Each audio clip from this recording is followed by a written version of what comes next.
ThoroughbredRacingDudes.com here with legendary trainer Shug McGaughey. So, what can you tell us about how War Flag is looking? She's looking good. She came out of her last race at Belmont really good, and I just got out of her yesterday afternoon, so this morning was the first time I've seen her gallop, and I thought she was moving better today, and I've seen her move really the whole time. I'm very pleased with what I saw. You think this Del Mar surface is going to be to her liking? Did she get on the turf, or were you just... She worked on the turf Okay. Last Sunday. She did fine. So she's been over it. You know, I think we've got all our bases covered. See if she's good enough. But, you know, with the grass, we got a good post, got the inside post, you know, so, you know, it's going to be all about getting a clear trip. Now, when the gates open, what is the best case scenario for you? What do you want to see happen with her? Well, I would, she won't be on the lead, but I would like to see her fairly forwardly placed.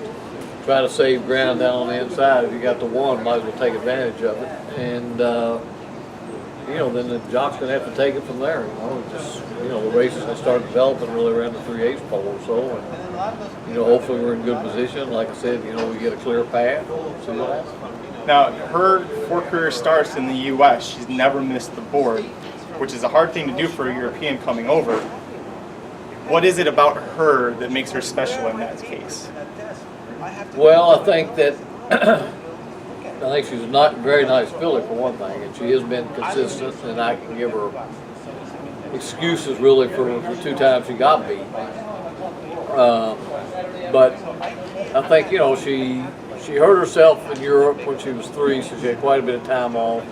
So when we got her, she was a fresh filly. She was very sound, and you know, she's got ability. So when we've taken her over there, she's given us, you know, the best that she's got.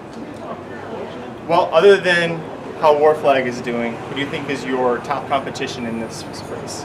Well, Lady Eli, you know, she'll be a heavy favorite. She's a good filly, and I'm not going to take anything away from her either. But you know, she's got to go over there too, so we'll see what happens. What's it going to take to beat Lady Eli? Well, I think, you know, I think that we're going to have to improve as we have been improving, and you know, we're going to have to get a decent trip, and then we'll see what happens from there. But I think for all of us, it's just going to be with 14 horses over this track coming out of that chute. It's just going to be a matter of who gets the right path. Well, thank you very much for talking with us, Mr. McGaughey. Good, thanks. Good luck this weekend. Chris Keller with RacingDudes.com. Before you finish, Yeah. I just had a question. Sure. You know, you've had a slew of incredible horses, as you always seem to do. And I was curious if you had any horses we should know about that are coming up on the Derby Trail, you know, because it's always exciting, and I loved when Honor Code debuted, and obviously Orb. So anything we should know about? Not yet. Not yet? Not yet. But nothing's stuck its head out yet, but we'll keep looking. Well, let me ask you this. Orb, obviously, the sales have been incredible. What do you make of it, and how do you feel? Or any plug for anybody about it? Orb? Well, you know, our bunch, which is 2-year-olds now, was okay.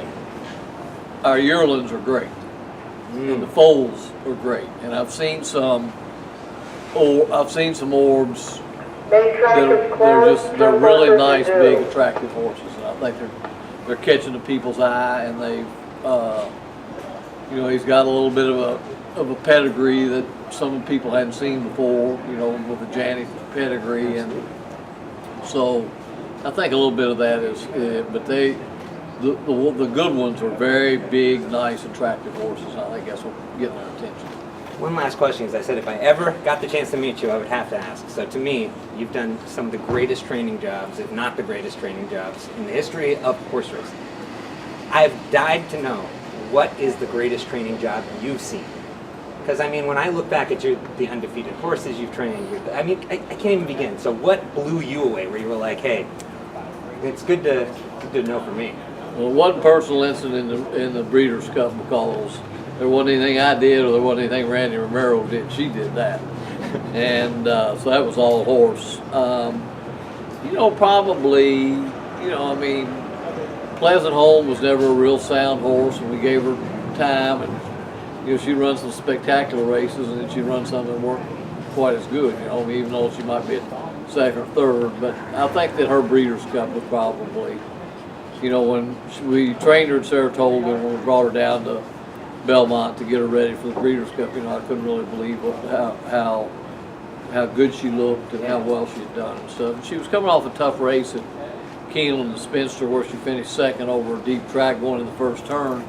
I didn't think she was handling it, and I said she didn't be anything. But probably, you know, one of those. Now there's probably some I couldn't even think of that weren't the headliners that, you know, how that'll promote. How do you ever win? Well, thank you very much. Well, you bet. Well, thank you. I means a appreciate lot. it. And thanks for all the thrills you've given me personally. I'm a younger fan, but I go back and watch everything, and my mind is absolutely blowing. And you are one of my heroes. So thank you so much. Thank you. Thank you very much. I appreciate it. And thank you for your time, Shug. You bet. Thank you all. Thank you, sir. All right, y'all have a Good luck day. this weekend. You bet.